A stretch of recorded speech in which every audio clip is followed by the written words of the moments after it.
Greetings gastronauts, this is Keith Cooks, I'm Keith, and today I'm going to show you how to do something Mexican! Chili and cheese burrito.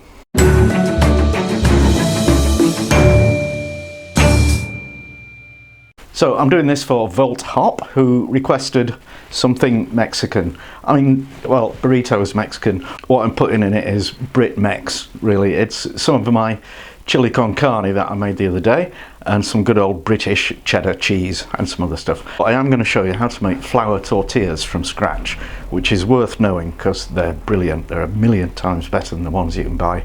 Anyway, quite easy to do.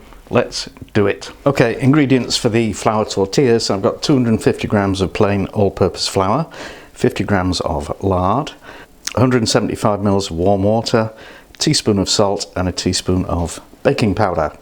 So you need to chop your lard into little bits, then mix the baking powder and the salt with the flour, give those a little stir, and pop the lard in, and just kind of rub that till you've got something like breadcrumbs. Okay, kind of like that, and then we'll just mix in the water and stir it until it comes together in a ball of dough. Now you need to knead it for a bit, so just get some flour on your countertop and tip out the dough. And I looked at quite a lot of recipes on the interwebs for this, and honestly, for something so simple, I mean, you know, there's only 5 ingredients, or there's even 4 ingredients if you use self-raising flour.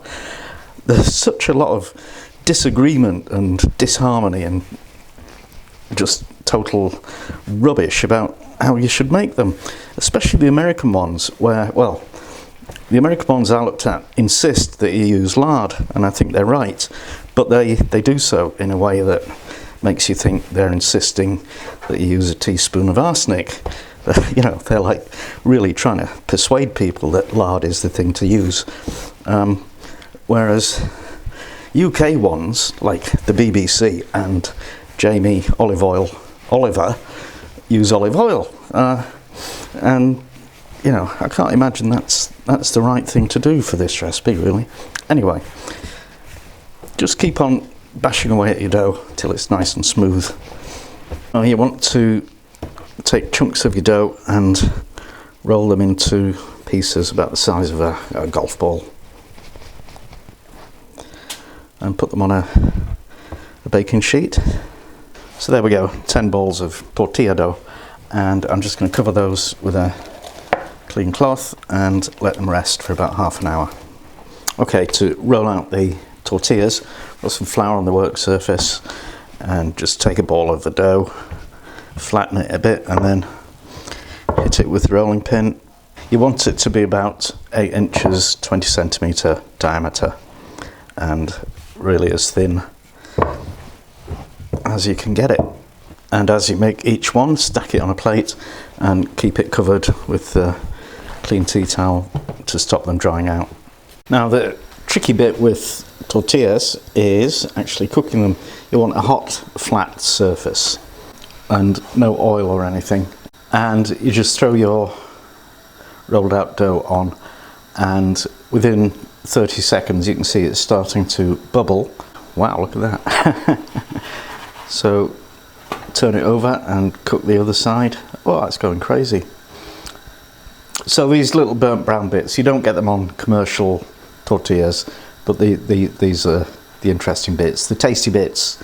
And the first 2 or 3 that you make in a batch will be rubbish, just like pancakes or crepes, so don't worry about that. Once you've got the heat at the right level, you're laughing. So he's done. Take him out, put him on the stack, and keep them covered with a clean tea towel, otherwise they'll go hard. So to assemble the burrito, oh, by the way, the name burrito, a burro in Spanish is a donkey, so a burrito is a diminutive form of donkey, a little donkey. So to assemble your little donkey, take a tortilla from our stack of warm tortillas, and this is just basically using leftovers. This is leftover chili from when I made it last time, chili con carne, and also with that was some leftover rice and some rocket token salad in there, and then a stack of grated cheddar cheese. And I want my cheese a bit melty, so I'm going to melt it with the old torch. You could stick it under the grill at this point, and we're also going to get like toasted lettuce, but that's okay. And then just fold it up, fold the ends in so the stuff doesn't dribble out too much, and then roll it in from the sides. I think there's probably too much stuff in this one, so we'll leave that as decoration.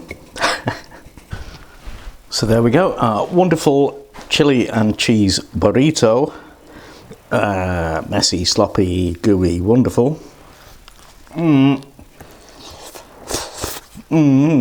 See? Wear an apron when you eat this, and serve it with a bit of salad and sour cream, or in fact yogurt, and that is not bad at all. That's lovely. And that's that. I hope you enjoyed it. Now you can find the full recipe on my website, keithcooks.com, and there should be linky things kicking around somewhere, so you can print it out or just read it without having to listen to me rabbit on. And if you haven't already done so, please subscribe to Keith Cooks. Should be another link somewhere. And talk to me, make requests, make comments, keep them clean and friendly, otherwise I will ban you. And thank you for watching, and see you next time.